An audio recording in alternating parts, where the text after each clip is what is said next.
I have a very interesting subject. I call it 5 simple steps to go from average to fortune. Let me give you this simple little talk. How to go from average to fortune. There's 5 simple steps. You might like to make a note of them. Here's the first one. Get serious. That's number 1. I don't know any substitute for that. You've really got to get serious. You don't have to be grim, but you must be serious. I know a guy that's got a half a dozen jokes keeping him from becoming wealthy. He's not known as rich. He's known as a joker, which I guess is okay if that's the kind of life you want to live. But it really isn't the best way to live. To go from average to fortune, you must get serious. And you must get serious about 2 very important things. Number 1 is setting your goals and where you want to go. Designing the next 5, the next 10 years is so vitally important. What do you want to do economically? Where do you want to go? What do you want to be? What would you like to have? What would you like to share? How much would you like to earn? How far would you like to go? Those are some major questions to ask. And for that all to work out like you want it to for the next 5 or 10 years, in my personal opinion, you've got to get serious. Then you have to get serious about another important subject. And that important subject is called personal development. Personal development is striving hard to become the kind of person that you want to be. And to become the kind of person you want to be, you've got to work at it. 10 years from now, you will surely become someone. The big question is, who? What are you becoming? And if you go to work on it now, sure enough, in a very short period of time, you can take on a new direction to become the kind of person you want to be. There's a very important question to ask, and the question is, 10 years from now, you will surely arrive. And the question is, where? So to answer the question of where you want to arrive and the kind of person you want to be, you've got to get serious. So that's point number 1. To make your life worthwhile and unique, to go from average to fortune, you've got to get serious. Serious. Life is serious. The future is serious. One ancient novelist said, these are the best of times and these are the worst of times. And for some of those who came across this platform at the extravaganza, $1 million a year incomes, for them, it's the best of times. But I want you to know that while they're getting the diamonds and the millions, there are a lot of people around the world, for them, it is the worst of times. The best of times and the worst of times. That's called serious matter. How come such a difference from those who can reach such incredible heights and those who haven't yet found the answers for their life and their health and their future?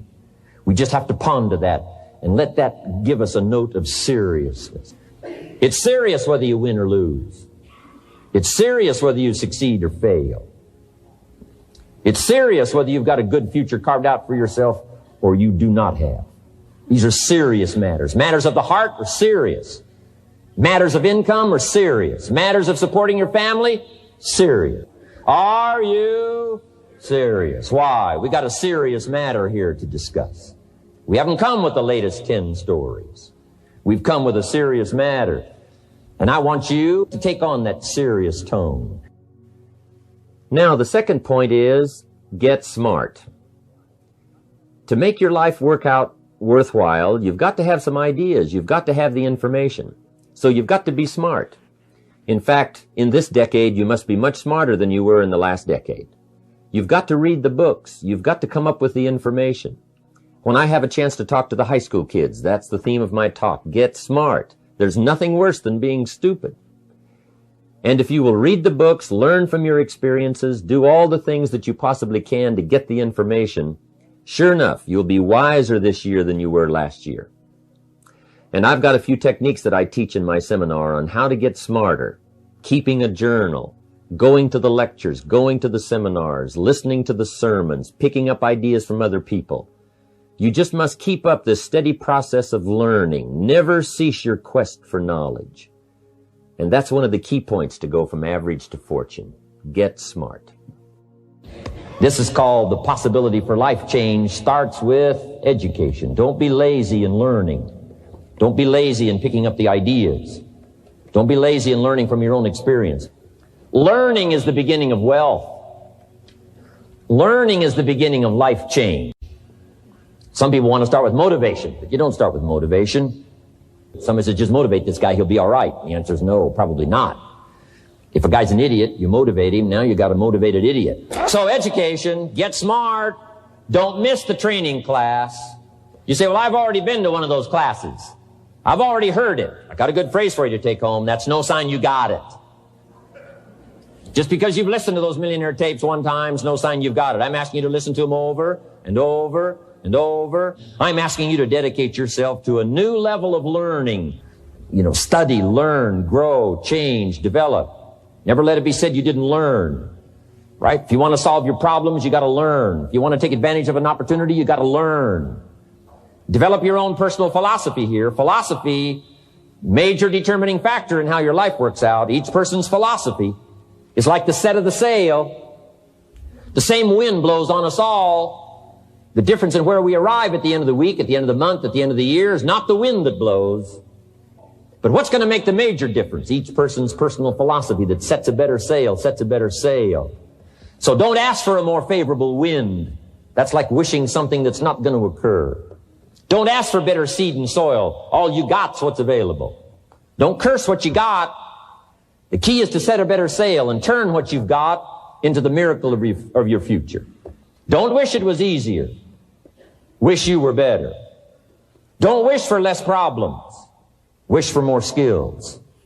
And that's the reason for coming here, spending a couple of days of intense effort, taking notes, rolling up your sleeves, going to work, commit yourself to learning so that you can get smarter for the days ahead.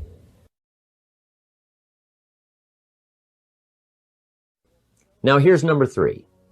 You've got to get going. All of the things that you've learned will not do you that much good if you don't put it into an action plan. You've got to get going. In my management and leadership seminar, we teach game plans, how to put all the good things that you've learned into action. Economic action, social action, personal action. How to make the changes and how to actually do the work, how to actually function. Get going, that's the key. Some people are ever learning, but they don't put it into action. They don't really take the action. It's like the man who keeps bringing materials to the building site and never builds anything. He keeps bringing in the sand and the gravel and the windows and the doors and the roofing material, and he just stacks up all these supplies, but he never builds anything. See, if you do that long enough, fairly soon they'll come and take you away.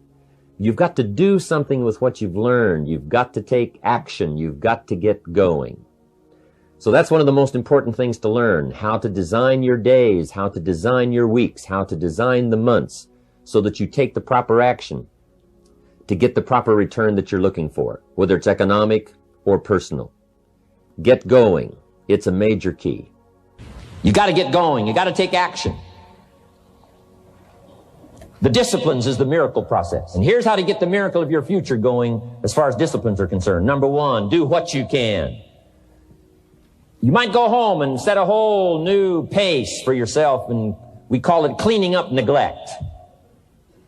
Should walk around the block, could walk around the block for your good health. Don't walk around the block. See, you're on the wrong track. Should read, could read, don't read. On the wrong track. Should call, could call, don't call. On the wrong track. Could change, should change, don't change. You're on the wrong track. Letters you haven't written, conversations you haven't had with your family, somebody you should sit down with when you get back home, get that job done. Don't let neglect destroy your days, destroy your life, and destroy your future. Go back and do what you can. And if you'll do what you can, then life will give you some extraordinary things to do. We all pity the man, right? Wants to stride out of his house, go straighten out the corporation, has not yet straightened out his garage. You got to take care of the small disciplines before life will give you a chance to handle the more complicated disciplines. Good phrase to take home. All disciplines affect each other. In fact, here's a good philosophical phrase. If you hadn't thought of it before, here it is. Everything affects everything else. It's so easy to be casual and say, well, this doesn't matter. This doesn't matter. I'm telling you, everything matters. Of course, some things matter more than others, but there isn't anything that doesn't matter. Let us not neglect. Do not neglect the smallest of disciplines, and build on that foundation, and you can have everything you could possibly want. Now here's number 4. You must get excited. And not just the false enthusiasm of just pure positive thinking. You've got to get excited over some very basic things. One is, get excited over your ability to make yourself do the necessary things. Because discipline is major step 1 toward personal progress. And anytime a person wishes to, they can make major changes in their life, personally and socially and financially. It doesn't ever have to be the same after today. No telling what you could do today if you really wish to. The act of murder is a clear indication that a person in one drastic act can forever change the course of their life. It just happens to be in the negative direction.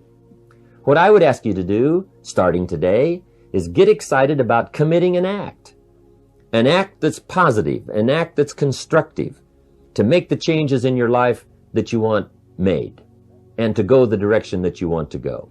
So that's number 4. Get excited. Get excited about your potential. Human capacity is usually never the problem. Little children can learn several languages. We can learn to do the most incredible things. All we need to do is take the time to do it. So it's not a matter of capacity. It's a matter of judgment. It's a matter of excitement. It's a matter of will. And it's a matter of wanting to bad enough. So it's pretty exciting to know that any day you wish, you can change your life. Any day you pick out, you can make major changes. It doesn't ever have to be the same again. And that's exciting. Knowing that intellectually and personally, you can actually do the things that will make major changes in your life. That's number 4. Excitement that runs deep is the excitement that really lasts for a lifetime, not surface excitement. I'll tell you what's really going to serve you well, and that's the excitement you feel inside that isn't even probably expressed on the outside, the excitement that runs deep, the excitement that stirs commitment, the excitement that stirs courage. Give me the chance, and I will get the job done. That kind of excitement.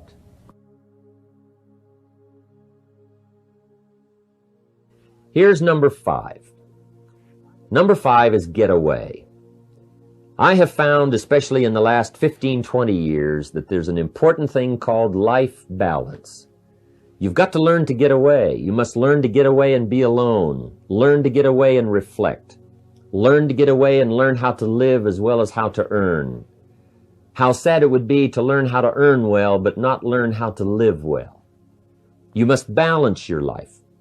We teach something, especially in my staff, I teach something called lifestyle. Lifestyle is how you learn to live your life.